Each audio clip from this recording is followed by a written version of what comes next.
राधे राधे। हमारे धर्म की बात में आप लोगों को स्वागत है। शुभ रात्रि। तो आज मैं भक्तों आप लोगों के बीच बताने आई हूँ जो सफला एकादशी कब है। तो 15 दिसंबर को आपको सफला एकादशी होगी। 14 दिसंबर को दशमी तिथि में आपको ब्रह्मचर्य पालन करना है। कैसे करना है? सफला एकादशी का व्रत कैसे रखनी है। कितनों भाइयों को ये होता है, जो भाइयों बहनों को होता है, जो सफला एकादशी कैसे रखे। तो इसके लिए मैं आपको बता दूं, जो सफला एकादशी के में आपको दशमी तिथि से ही व्रत चालू हो जाती है, प्रारंभ हो जाती है और द्वादशी तिथि को खत्म होता है। द्वादशी तिथि को तक ही रहती है। आपको एकादशी व्रत में 3 दिन का व्रत हो जाता है, इसीलिए एकादशी व्रत ऐसे रखा जाता है। तो मैं आपको बता दूं, जो एकादशी व्रत में सुबह दशमी के दिन से ही आपको ब्रह्मचर्य रखना है। आप मांस मंदिरा का त्याग करें, प्याज लहसुन का त्याग करें, मसूर की दाल, चना की दाल, शाक न खाए, शाक का सेवन न करे और सर धोकर के नहाए, ब्रह्मचर्य पालन करें। और एकादशी तिथि को आप सुबह उठ करके स्नान आदि करके विष्णु भगवान का पूजन करें। नारायण भगवान का तिल जौ अक्षत तो खैर नहीं चढ़ाई जाती है, लेकिन तिल जौ से भगवान नारायण की पूजा होती है। फूल धूप दीप नैवेद्य केला का प्रसाद जरूर चढ़ाना चाहिए एकादशी व्रत में, क्योंकि भगवान नारायण को और माता लक्ष्मी को केला बहुत पसंद है। केला से प्रसन्न होते हैं, इसीलिए केला का भी प्रसाद आपको चढ़ाना चाहिए।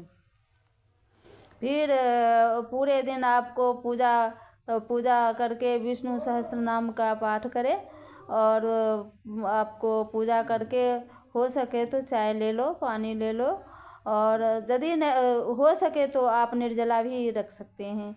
यदि निर्जला नहीं हो तो चाय ले लो, पानी ले लो। आजकल रोज़मर्रा के ज़िंदगी में, भाग दौड़ की ज़िंदगी में आप ड्यूटी रख सकते हैं, काम काज में परेशान हैं, तो आप चाय ले लो, एक बार चाय ले लो, पानी ले लो, और चलो शाम के टाइम में फिर ले लिया, नहीं हो रह सके तो रात में एक बार फलाहार करके फिर एकादशी व्रत रखो। आप द्वादशी के दिन आप सुबह उठ करके, द्वादशी तिथि को सुबह उठ करके स्नान आदि करके, नारायण शौच आदि से निवृत्त होकर के स्नान आदि करके आप अपने इष्ट देव भगवान को पूजा करके, नारायण को पूजा करके, और तुलसी दल जरूर अर्पित करना चाहिए एकादशी व्रत में।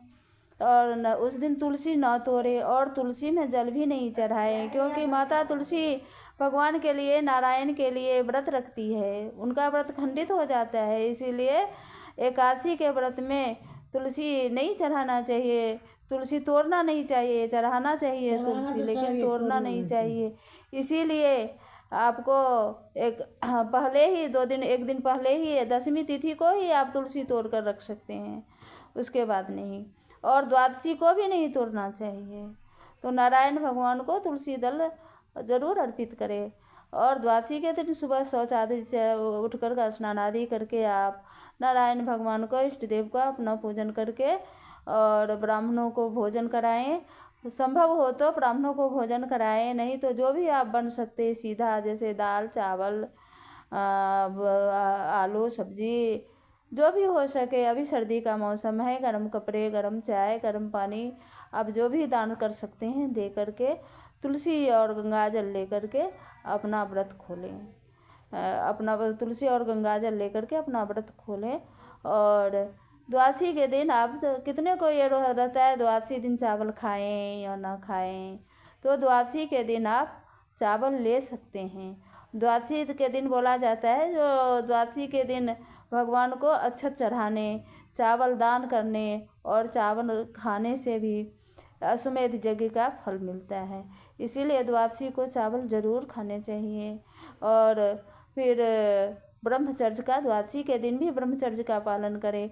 द्वादशी के दिन बैगन न खाएं, साग न खाएं, चना की दाल न खाएं। दशमी की तरह ही आप कर सकते हैं।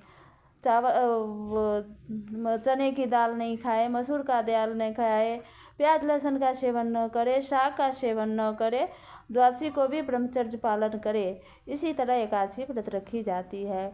आप सभी को राधे राधे।